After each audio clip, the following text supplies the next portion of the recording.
Yo, what is up, guys? It's Daryl back at it again with another video. In this video, we are going to do a fundamental overview of Salesforce, ticker symbol CRM. I'm also going to go over the technicals of this company, some of the dark pool data that's been coming in for this company in the last 14 to 30 days, and go over a lot of the threats that's been happening with this company here. The ticker right now is sitting at $227 from highs of 360 plus, right? So nearly a 38% drawdown in the stock. Is a lot of this warranted? Wall Street is definitely punishing a lot of SaaS providers right now, Adobe being included. So there's a lot of fear going on within the sector and industry and space because of the advancement of AI. I'm going to go over whether a lot of it is warranted or not, and whether I am DCing into this company or am I selling this company here. So we have CRM stock right here sitting at $227. It is approaching its lower trend line here. You see this lower trend line is sitting roughly around $221. Major demand is currently sitting on it right now. If we see here, prior supply that is now flipped over into demand. So as you can see here, we got a high up to here.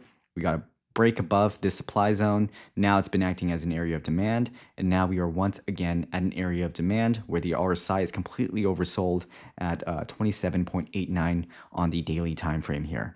Right, so let's go over the fundamentals of this stock here.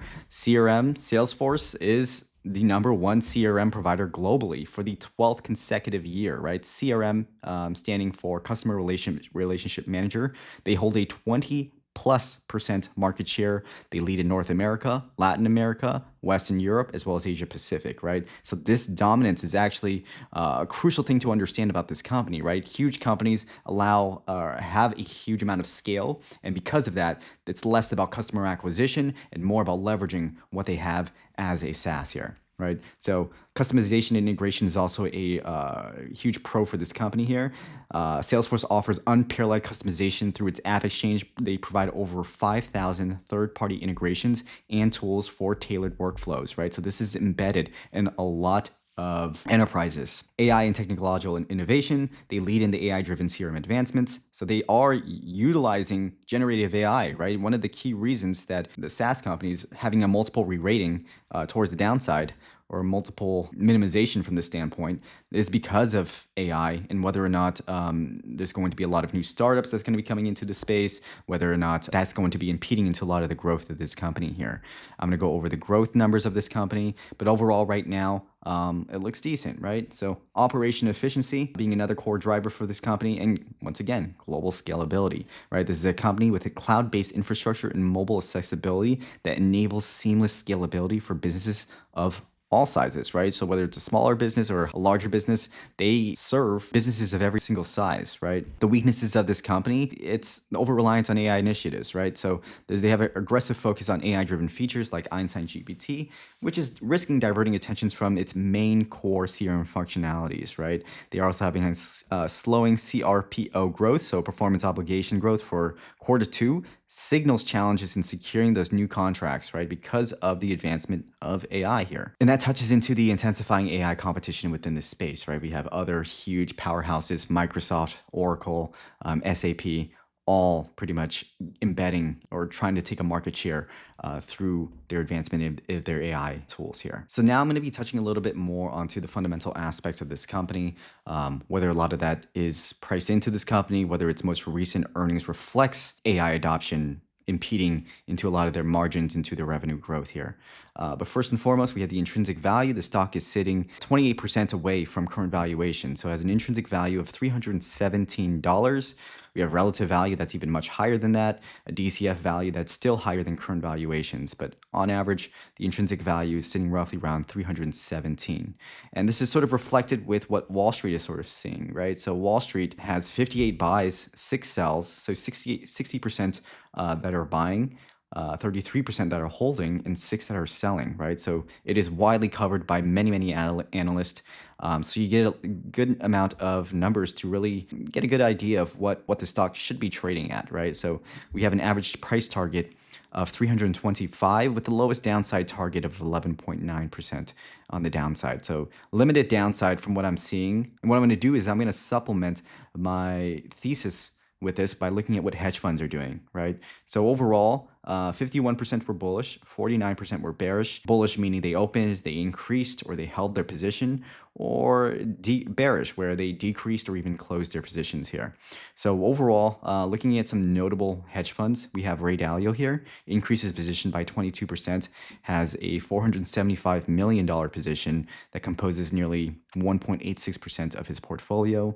We have George Soros, of course, that increases position by 19%, that has over $100 million into this position, comprising of over 1%, 1.5% of his portfolio here. Ken Fisher has a $1 billion position. He increased his position by 2%. And we have John Overdeck here, who basically maintained his position at around $235 million here. When I'm looking at the insider trading, we had some very notable insider trading here within the last earnings. December 4th, we had Mason Morfitt, who bought $25 million of his capital, right? So with insider trading, there's only one reason why insiders would buy their company, right? They think the stock is undervalued. And that's what I saw with Kirk David bought about 500,000. We had Mason Morfitt who bought over 25 million. But overall, you get the gist here. Insiders are buying here, right? We did have a sell by Neely Kroes that decreased by 35%. There's many different reasons to sell. I'm not going to go deep dive into it, but overall, I'm seeing significant insider buying for CRM here. And lower, and the stock is trading lower from where they bought it at, right? So Mason Morfitt bought it roughly around $260 now. The stock is sitting around 227, right? So from his buy price, the stock is down nearly over 12% from current valuations here. Looking at the revenue of this company on a trailing 12-month basis, they reported 8.63% revenue growth. Great, right? For a company trading at roughly around a 30 PE, trailing PE, I think the forward PE is even lower. This is great, right? But the question is, are they able to maintain this, which is what Wall Street are concerned about, and which is causing the multiple to get lower and lower here. But overall, what I'm seeing in the numbers, I'm seeing sustainability through AI, right? So while yes, they reported 9.8% previously, down from an 8.6. I'm seeing stabilization within this 8 to 9% range. There's nothing that I see that's a red flag just yet, right? Wall Street, of course, is being more cautious for this. So that is something to note, whether or not this company is able to maintain its revenue growth here. Looking at the company's free cash flow, this is a free cash flow machine, right? $12 billion with a free cash flow growth of over 30.91%. with a free cash flow yield of 5.96%, right? So these are all great metrics that I like to see. The return on profitability is also excellent.